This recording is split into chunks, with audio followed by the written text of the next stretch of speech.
In today's video, I'm going to teach you best GetFormly features you should try. To get started, open your preferred web browser and search for GetFormly. From the search results, look for the official GetFormly website and open it.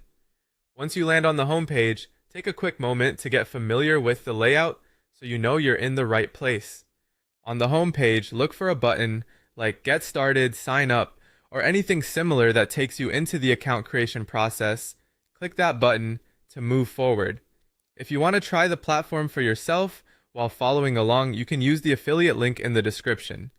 That's the easiest way to access it directly without interrupting the tutorial. Once you're on the sign up page, enter the required details to create your account, such as your email address and password. Depending on what options are available, you may also see alternate ways to sign up, like using a third-party account. If those appear, it's helpful to note them so viewers know they have more than one option. After filling everything in, complete the registration process and continue to the next screen. If GetFormly asks you to verify your account, open your email inbox and look for the verification message from the platform.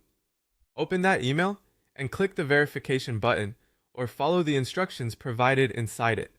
This step is important because it confirms your account and helps ensure you can access all platform features without issues. After verification, return to the GetFormly website and log in using the credentials you just created. Enter your login details carefully, then click Login or the equivalent sign-in button to access your account.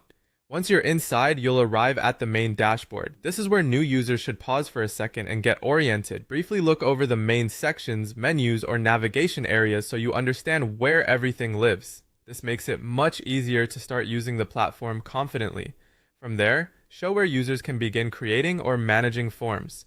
Focus on the first basic action a beginner would take right after signing up, such as opening the form creation area or accessing an existing management section. Keep this part simple and beginner friendly so it doesn't feel overwhelming. That's it. You've now seen how to sign up for GetFormly, verify your account, log in, access the dashboard, and begin using the platform through the official website. If you want to try it yourself, you can use the affiliate link in the description. Thanks for watching.